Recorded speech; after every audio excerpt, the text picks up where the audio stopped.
এটা বিশেষ দৃশ্য আমি আপোনালোকক এই মুহূৰ্তত দেখুৱাইছো। এই দৃশ্যটোলৈ মন কৰিব। এটা বিশেষ দৃশ্য আমি আপোনালোকক এই মুহূৰ্তত দেখুৱাইছো। এয়া হৈছে এখন বিদ্যালয়ত প্ৰধান শিক্ষয়িত্ৰী আৰু ৰান্ধনিৰ মাজত চুলিয়াচুলি।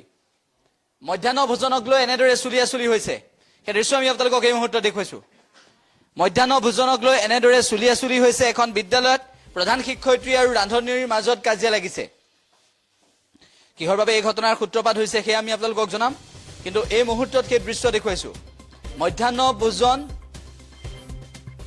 সেই ৰন্ধা ৰান্ধনিৰ সৈতে এনেদৰে মাৰপিট হৈছে। এখন উচ্চ মাধ্যমিক বিদ্যালয় যিখনৰ প্ৰধান শিক্ষয়িত্ৰীৰ সৈতে এনেদৰে ৰান্ধনিৰ কাজিয়া হৈছে আৰু এই ভিডিঅ' এতিয়া ভাইৰেল হৈ পৰিছে সৰ্বত্ৰ।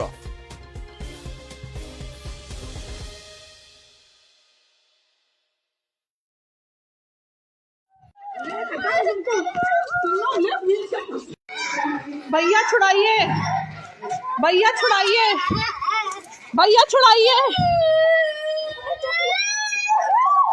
छुड़ाइए,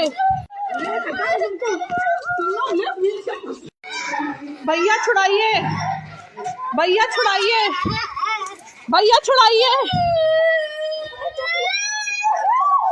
छुड़ाइए,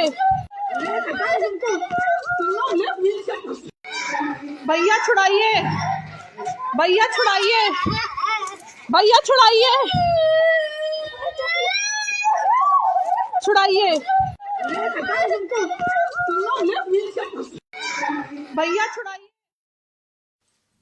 আমি সেই দৃশ্য আপোনালোকক এই মুহূৰ্তত দেখুৱাইছো। এয়া হৈছে গোৰখপুৰৰ ঘটনা। গোৰখপুৰৰ এখন উচ্চ মাধ্যমিক বিদ্যালয়ত এনেদৰে প্ৰধান শিক্ষয়িত্ৰী আৰু মধ্যাহ্ন ভোজনৰ ৰান্ধনিৰ মাজত কাজিয়া হৈছে।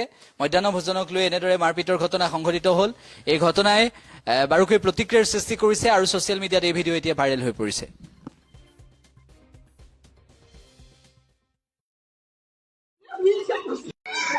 भैया छुड़ाइए, भैया छुड़ाइए, भैया छुड़ाइए,